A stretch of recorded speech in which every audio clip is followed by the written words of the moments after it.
Fox hosts apparently got the memo that the right was going into full-on defense mode over their tacit support and encouragement for anti-abortion extremism. And I know that because on Fox News last night, all of the major hosts, all of the major shows were incredibly defensive about their rhetoric, the left's attacks on their rhetoric, and they tried to do a bit of jujitsu and turn it back around onto the left, saying that perhaps they're the ones encouraging both violence and discrimination against Christians. So we've got a bunch here, so buckle up. The first one is going to be Megyn Kelly. She is incredibly defensive. Carly Fiorina, who said falsely that Planned Parenthood was guilty of harvesting a live baby's organs.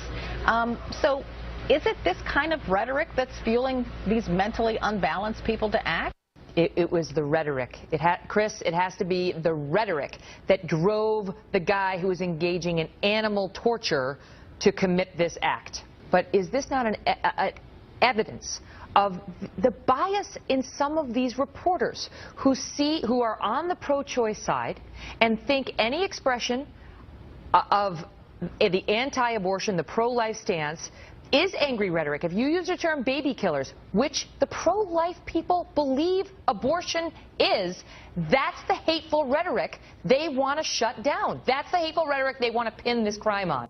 I love that. So any expression is hateful. You know, any expression like they're killing millions of babies and you should stop them. What, there's something wrong with that? There's something wrong. No, here's the rhetoric. I personally don't like abortion. You can say that. Yeah. You're allowed to say that. If Megyn Kelly said that at the beginning of every show, I would think that was totally reasonable. But when you go on every show, night after night, they are baby killers. They are chopping up babies. They're selling babies. And Carly Fiorina, by the way, for some reason Megyn Kelly didn't feel the need to say this, was actually lying. That was a miscarriage baby that was in those heavily edited tapes. When you say those sorts of things, when you say that they are murdering millions of babies, that's the sort of rhetoric that is hateful that we have a problem with. So I don't think that Fox News or any right-wing pundit has the intention to incite violence, to rile people up to the point where they actually, carry out violent acts like what this guy did. However, what the media does, and this is generally speaking, it's not just Fox, it's a lot of different media outlets. Fear sells, right? Fear-mongering works really well. And when you use certain language and you use fear tactics and you do rile people up, your ratings go up, people pay closer attention. Yeah.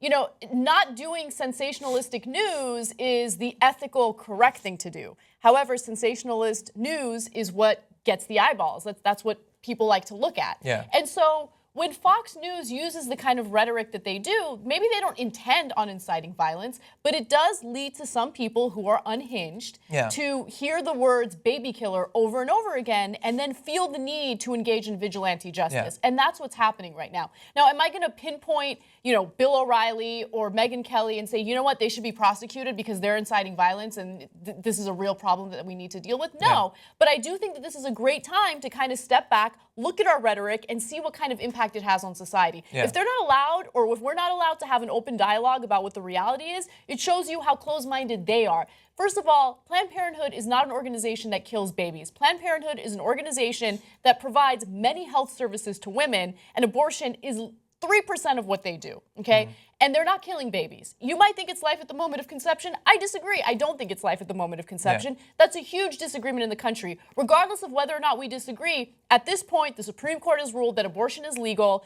Women have the right to practice their reproductive rights. If you don't like it, then don't practice abortion. Don't do abortion. Don't have contraceptives. Don't do what you don't like based on your religion. But that doesn't mean that you get to go on national television and start accusing an organization of killing babies to the point where unhinged individuals like Mr. Deer go out and kill innocent people. Look, this is not a rarity. This is not an isolated incident. It's not like this happened once and liberals are like, oh my God, look at Fox News, we got to target them.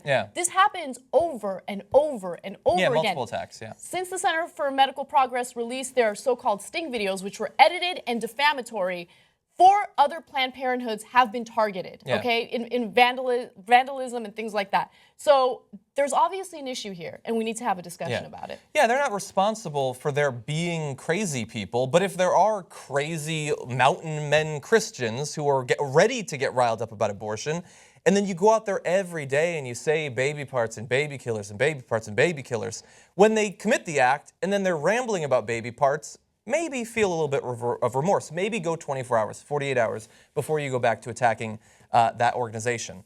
But no, they're not going to do that.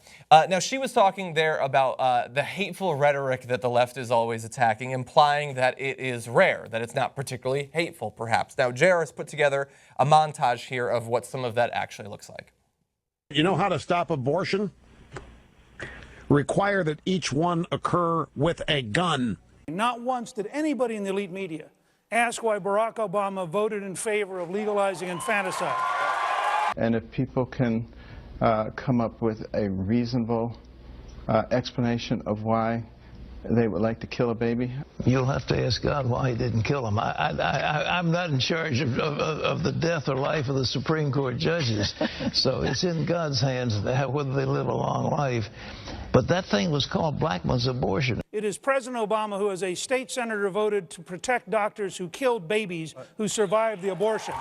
Rape and incest? Rape and incest, I would not be in favor of killing a baby. An abortion doesn't unrape a woman. An abortion just adds more violence on top of that first violence that she endured. On the rape thing, it's like, how does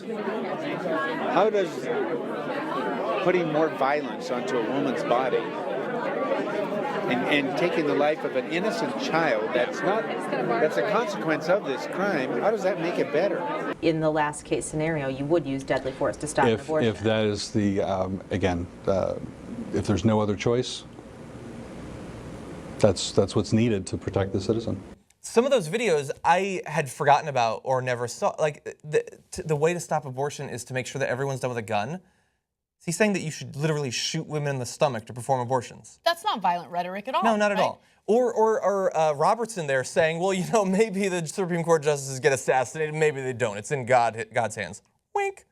That's insanity. I don't understand. That specifically there, he probably should have been investigated based on. You can't advocate for the assassination of Supreme Court justices or say, well, you know, maybe it happens. I've got thousands of people watching me right now. Maybe. That video montage stirred up so much anger within me. I'm going to try to calmly explain my viewpoints on this, okay? Those statements came from the same individuals who are against providing health care to Americans. It came from the same individuals who are against food stamps and governmental programs that help the poor to ensure that they stay alive, that they stay healthy.